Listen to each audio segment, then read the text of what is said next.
Et si avoir un swing plus régulier était aussi facile que de planter un clou? Aujourd'hui, je vais vous montrer l'analogie du marteau et du clou pour vous aider à gagner en régularité en moins d'une minute. Une minute chrono, c'est promis, je vous propose de voir ça tout de suite. Alors voici l'analogie. Un marteau, un clou, qui est un tee. L'esprit, c'est que si vous deviez planter un clou en prenant une position de golf, ce que vous feriez assez intuitivement et naturellement, c'est ce genre de mouvement-là. D'accord? Alors, de quoi je veux parler exactement? Je veux parler de l'orientation du plat du marteau. Cette orientation va rester tout le temps en direction de la tête du clou, qui est là, est un tee évidemment, et ça me permet comme ça d'arriver à ramener mon marteau dans la bonne position à chaque fois, avec reproductibilité. Bien sûr, je ne vais pas taper parfaitement à chaque fois au même endroit, mais grosso modo, je devrais arriver à taper dans le tee à chaque fois. Imaginez si je commençais à faire ce genre de choses, c'est-à-dire à tourner le bout du marteau vers le haut et essayer de le ramener ensuite. Est-ce que c'est possible? Oui. Est-ce que je vais être aussi, entre guillemets, régulier, d'accord, que si je reste droit? Vous vous doutez bien que non. Eh bien pour notre swing, c'est exactement la même chose. Ça paraît logique, et pourtant, j'aimerais vous raconter une histoire vécue. C'est dans les années 90, j'ai un niveau pas trop mal, je crois que je suis 4 ou 5 d'index, et je lis Golf World, qui à l'époque, c'était un magazine de golf qui était vraiment la référence, qui venait des États-Unis, etc. Je lisais ça comme la Bible, et arrive un article de Chip Beck, un mois après qu'il ait fait son 59, vous savez, moins 13, record qui depuis a été égalé par plusieurs joueurs, hein, comme Furyk ou Duval, etc. Mais à l'époque, voilà, 59, c'était juste incroyable. Et le gars, le mois d'après, donne des conseils dans Golf World, et notamment, il explique, il dit, voilà, moi, quand je me dérègle, parce que même les champions se dérèglent, eh bien, pour me remettre dans la balle, je fais un exercice très simple. Et là, il commence à expliquer, donc l'exercice fait une dizaine de pages. Moi, je vais vous l'expliquer en 30 secondes, je vais essayer. Le but, c'est que quand il monte, il cherche à mettre son manche parallèle à la ligne de jeu au niveau de la pointe de ses pieds, d'accord, d'un côté et de l'autre. Ça, c'est pour la direction du geste, et il fait des petits gestes comme ça, voilà, tac. Et ensuite, il met la pointe de son club vers le ciel et la pointe de son club vers le ciel. Donc, qu'est-ce que j'ai fait, moi? En bon élève, eh bien, j'ai essayé d'appliquer, évidemment, cet exercice, d'accord, et effectivement, si on le réalise à peu près correctement, voilà, je mets la pointe vers le ciel, et de l'autre côté, la pointe vers le ciel. D'accord? Et si on le fait correctement, on est, on va dire, à peu près droit. Vous voyez, là, j'ai fait un petit coup de 67 mètres, et je suis 2,3 mètres à gauche. Sauf que c'est faux. Sauf que c'est faux. Chip Beck avait beau être un excellent joueur de golf, d'un point de vue technique, c'est faux, ou en tout cas, c'est pas optimal. C'est pas optimal dans le sens où ce qu'il demandait de faire, ou ce qu'il faisait lui, après je ne sais pas s'il le faisait vraiment, ça c'est une autre histoire, mais en gros c'est qu'il faisait ça. Vous voyez ce que je veux dire?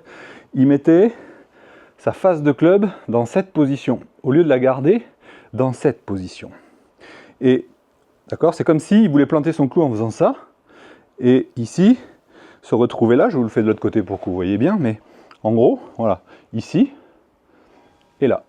Et donc il devait automatiquement refermer, d'accord, dans la descente pour pouvoir ramener son club square, ou en tout cas, avec l'analogie du marteau, son marteau à plat.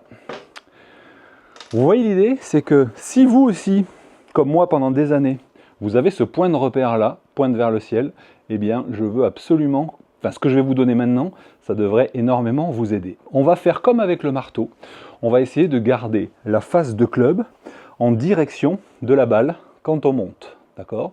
Et on va être en symétrie quand on va traverser. Ici, on va être en symétrie. Pour que vous ayez un point de repère assez simple et visuel, si vous êtes comme moi un visuel, ce que je vais vous montrer là doit vous aider.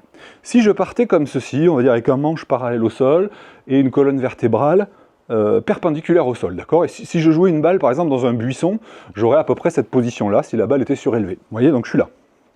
Et vous voyez, quand je monte, si je garde, on va dire, une face de club complètement droite, comment elle se retrouve? Elle se retrouve effectivement avec la pointe vers le ciel. Et si je tourne autour de ma colonne vertébrale, autour de mon axe, effectivement, j'aurai la pointe vers le ciel. Sauf que, a priori, comme moi, ce que vous faites quand vous vous placez devant la balle, c'est que vous vous inclinez. Et donc cette inclinaison va définir ensuite eh bien, l'inclinaison de votre face de club. C'est-à-dire que la face doit correspondre à l'inclinaison. Il y a une relation directe entre l'inclinaison de votre colonne vertébrale et de votre face, que ce soit en montant, ou que ce soit, je vais changer pour que ce soit plus visuel ici, yep, voilà, ici, ou que ce soit en traversant. On va être parallèle à la colonne vertébrale. Si je suis droit, je suis là. Si je suis penché là, si je suis très penché, parce qu'il y a des joueurs qui sont plus ou moins penchés que l'autre, il y a des notions de morphologie, bien évidemment, de longueur du buste, longueur de bras qui va avoir une influence, mais je ne vais pas rentrer vraiment dans le détail ici. Ce que je veux que vous reteniez, c'est que si, comme moi, pendant des années, vous avez cherché à mettre ce club, cette pointe de club vers le ciel, testez ça, vous allez voir. Je vous propose de... Tiens, je vais commencer avec un sandwich, parce que ce que je vous donne là, ce que je vous partage là aujourd'hui, là il est là mon sandwich, ce que je vous partage là, eh bien, c'est applicable aux approches, sur les pleins coups, sur les drives, sur tous les clubs. Je vais commencer avec un sandwich. D'accord? Donc mon objectif ici, donc, par contre son point de repère parallèle à la ligne de jeu, il est bon. C'est juste, ce qui est erroné, je pense que vous avez pigé, c'est la face de club. Donc là je mets ma lame perpendiculaire à la colonne vertébrale. Si vous avez du mal à vous repérer, faites-le avec un miroir en pied, vous verrez, ça sera beaucoup plus facile. Donc, dans un sens, vous avez pigé, c'est là, et de l'autre côté, c'est là. Si vous faites ça sur vos approches, regardez ce qui va se passer. Hop. Voilà, hop, un premier coup. 1,2 mètre à gauche. Je continue sur un coup de 50 mètres, 51 mètres. Je recommence, j'ai mon point de repère, et je joue. Hop. 70 cm à gauche. Hop.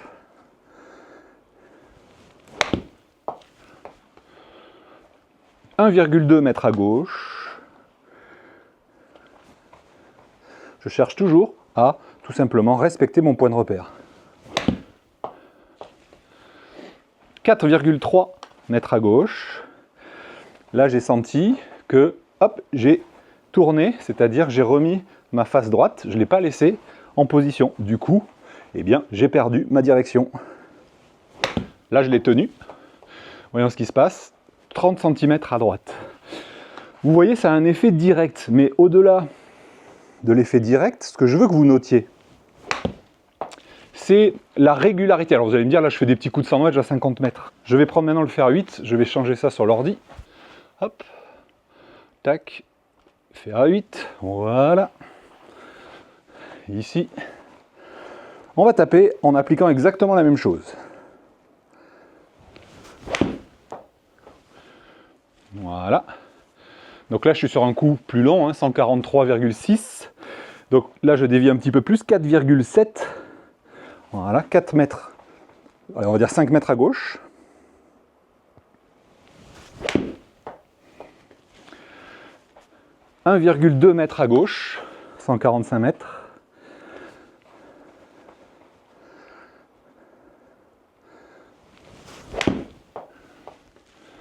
Hop.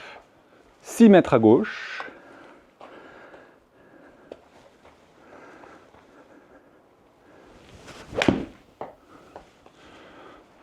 2,8 mètres à gauche, etc., etc. Ce que je veux vous montrer là, c'est qu'il y a une certaine régularité. Il n'y a pas, on va dire, il va y avoir des balles qui vont s'échapper un petit peu plus, un petit peu moins.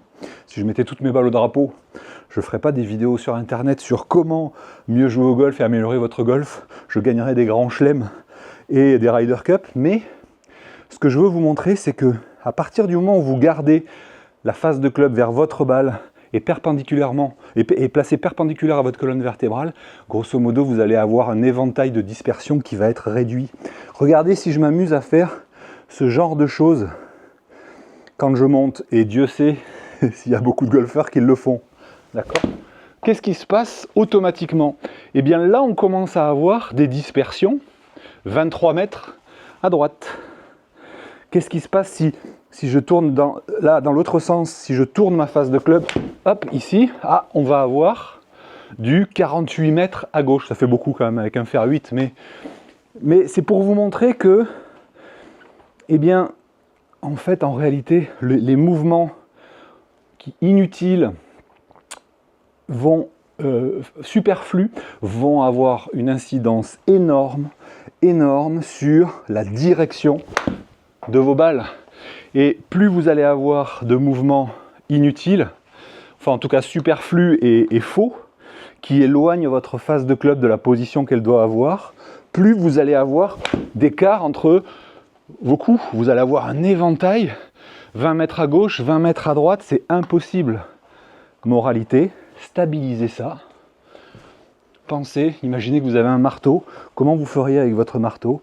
En plus, le repère est simple, dans le sens où ce qui est difficile dans le swing, c'est que tout se passe majoritairement derrière nous, puisqu'on regarde la balle. Donc très vite, on a notre club qui est en dehors de notre champ de vision. Ici, dans les points de repère que je vous propose, vous pouvez, pas en jouant bien évidemment, mais en prenant la sensation, en faisant le drill, comme je vous ai montré, vous pouvez rapidement ressentir ce que vous avez à faire et le recopier. Et instantanément, vous obtenez une dispersion raisonnable. Là, je commence à me chauffer, donc ça y est, je suis à 152 avec mon fer 8. Je suis 4,6 mètres à gauche. Si je me mets à 5 mètres à chaque fois que j'ai un fer 8 en main, ben je serais déjà bien. Et vous aussi. Face de club, je contrôle ça, et en avant Guingamp. 6,9. D'accord? Évidemment, vous ne serez pas forcément dans le trou à chaque fois, mais vous voyez, votre fourchette, enfin en tout cas votre éventail va vraiment se réduire. Alors bien entendu, cette notion de phase de club va jouer sur la direction. Ça veut dire qu'en appliquant le conseil qu'on vient de voir, vous devriez réduire l'écart au niveau de la direction, donc de la dispersion. Mais la plus grosse problématique qu'ont les golfeurs en général, c'est déjà le contact de balle. Souvent, les golfeurs ont encore un contact de balle aléatoire, ils ont du mal à stabiliser un contact de balle régulier.